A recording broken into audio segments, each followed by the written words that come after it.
Hi, my name is Alana Grelyak, and today we're going to talk about how to improve stride techniques on the piano. So stride piano music was a style that originated in around the 1920s. It was a style of music that you might have heard in a bar room. A very important stride musician would have been Fats Waller. He was one of the more popular players of that style. And it really requires a very knowledgeable left hand. You have to be very good with finding your way around the keyboard in terms of being able to play the left hand.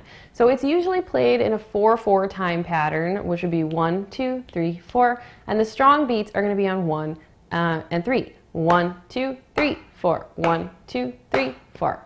So when we play it, it's usually a very strong pattern in the left hand, usually a single note that jumps to a chord, or an octave, or a tenth that jumps to a chord, and it's usually going to go back and forth at a pretty quick tempo.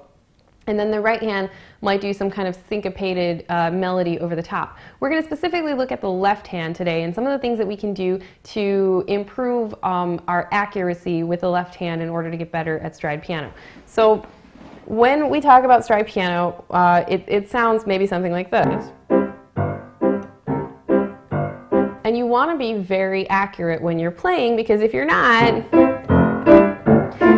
it's not going to sound like what you want it to sound like. So when we take a look at this, we're going to look at octaves. Octaves are super important. For me, octaves aren't too difficult because when I open my hand, it's a span of an octave. For those of you with larger hands, it's going to be a little trickier because you have to know exactly, you have to be able to feel in your hand where that octave is. So you may want to start doing some octave exercises.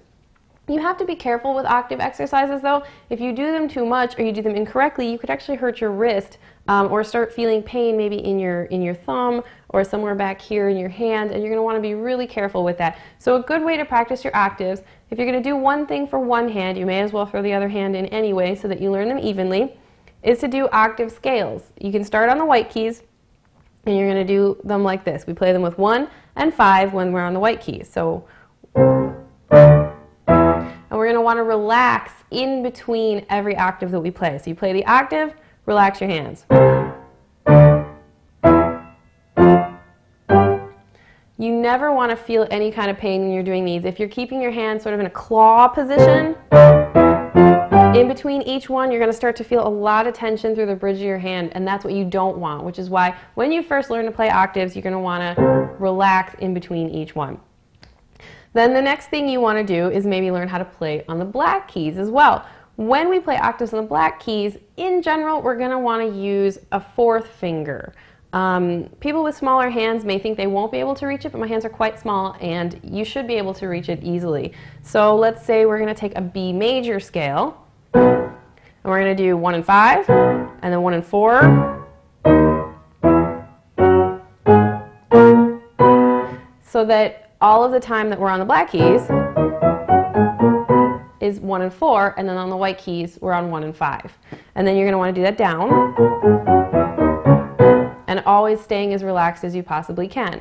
Once you've done that, you can maybe start jumping around a little bit more, maybe doing some broken chords or arpeggios,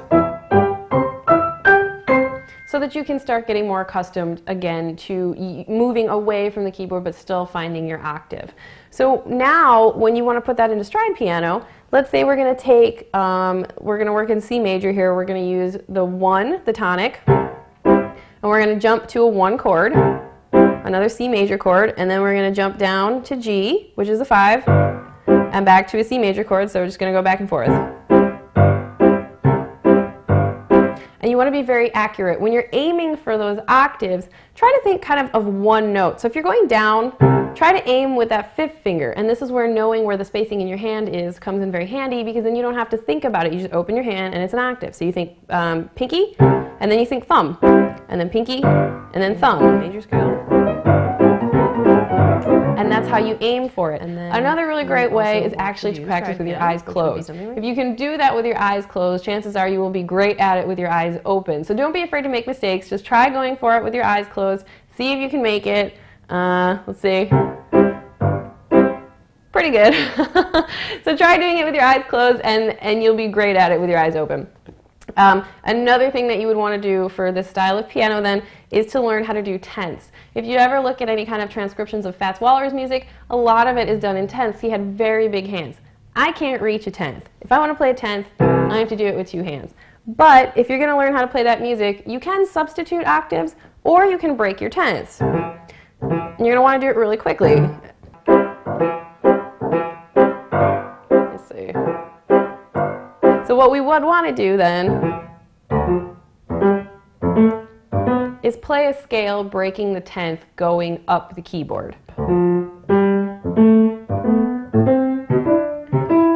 And that will help you with the tenths. But again, if you really can't reach the tenths, then substitute it with the octave. And the octave is always the most important thing for you to be able to learn when you're playing stride piano. So hopefully these things will help you practice a little bit, give you something to guide you, and make your stride piano playing a little bit more fun.